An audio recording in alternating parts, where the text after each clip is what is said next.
Hello, this is my Inner World Tuesday, where I answer a subscriber's question. This is a little tricky this time because I try to do it off the top of my head, and this one's pretty deep, and I'd like to continue it actually on the chat.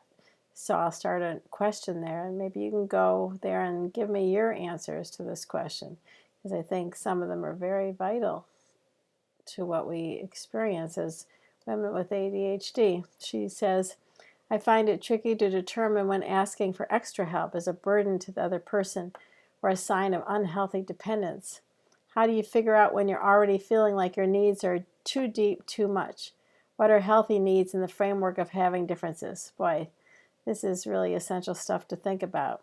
So I really want to hear from you. We're already preset to think about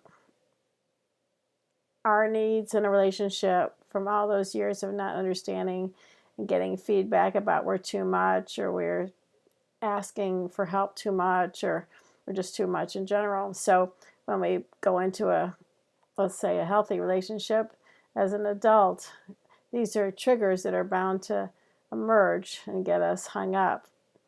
And we might even be reading more into the situation than we need to. Maybe it's okay to ask for help. Maybe we're just projecting that if we ask our adult children to help us, that means we're not good as mothers, or we're asking for our husbands to help us, that means we're not good enough wives. All these very early messages start to emerge. So obviously each relationship is unique, so we have to communicate. I know we hate to ask for this and talk about it with people, but really sitting down with our partners, if we have a good relationship, and saying you're concerned about this and want to know how it affects them.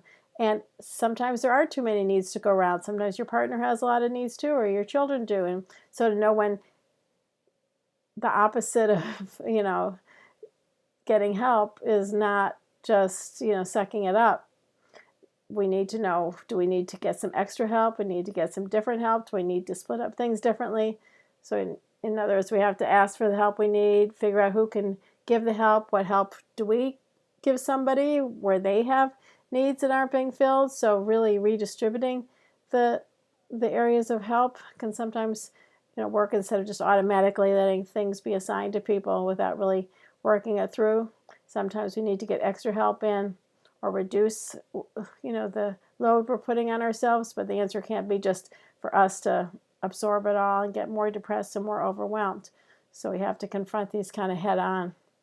And don't forget, you have these needs, other people have their own needs, and you're probably supplying more help than you even know. You might be supplying a lot of the emotional needs to your family, and those aren't validated. It's emotional labor that other people can say, oh, I'm mowing the lawn or I'm cleaning the kitchen, but they're taking what you're contributing to the family, invisibly, as something that's not being counted. So you need to value what you are contributing, so you can see, well, maybe this is more equal than I think. Maybe they're doing something that's more visible because I have difficulty in that area, but maybe I'm contributing in a lot of ways that I haven't acknowledged for myself and that they haven't acknowledged.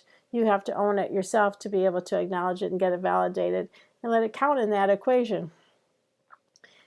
If it's unhealthy dependency, it means, could you be doing these things for yourself, or could you be asking someone else to do them? Could you learn something and do it yourself? But often you're pretty overwhelmed, and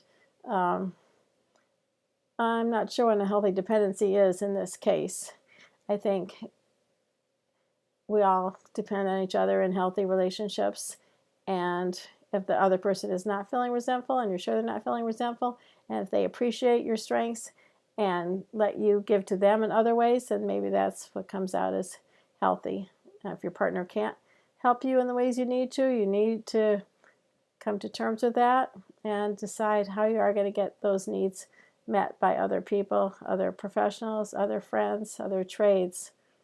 But this idea that you're already going to feel like your needs are too deep, too much, those are things you bring with you into a relationship. And you want to have a healthy relationship where you want to help each other, where you respect each other's needs and differences. It's not always going to be perfect. It might be tempers flaring or feelings of hurt or abandonment.